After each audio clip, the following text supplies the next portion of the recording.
تصمیم گرفتن برای ترک شغل و تغییر محیط کار رو میتونیم یکی از مهمترین بخشای مسیر شغلی افراد بدونیم.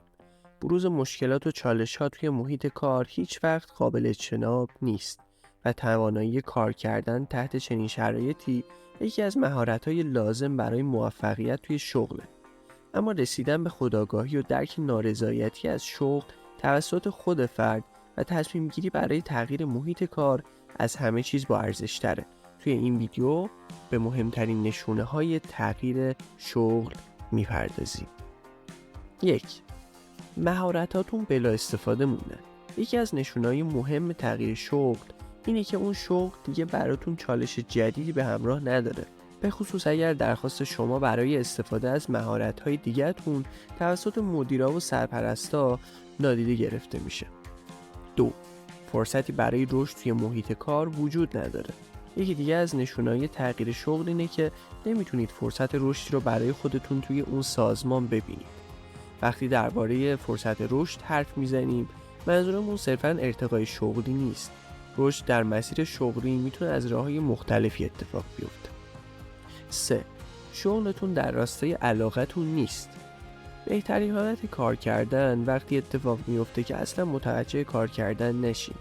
این اتفاق تنها زمانی میفته که شما نسبت به شغلتون اشتیاق داشته باشید. اشتیاق نسبت به کاری که انجام میدید میتونه باعث ایجاد حس رضایت فوق‌العاده توی شما بشه.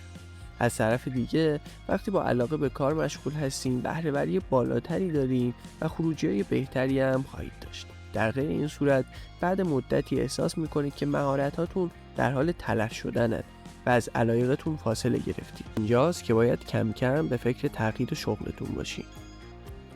محیط کارتون سمیه. محیط کار ناسالم میتونه روی مسیر حرفه‌ای و رضایت شغلی شما تأثیر منفی بذاره. از جمله محیط‌های کاری ناسالم میتونیم به سازمان‌هایی اشاره کنیم که توی اونها شیوه‌های مدیریتی تنبیهی و کنترلی اجرا میشن.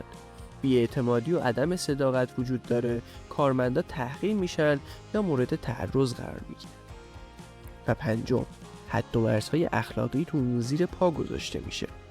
اگر برای انجام مسئولیت‌های شغلی خودتون مجبور هستین اصول اخلاقیتون رو زیر پا بذارید، بهتره به تغییر محل کار فکر بکنید.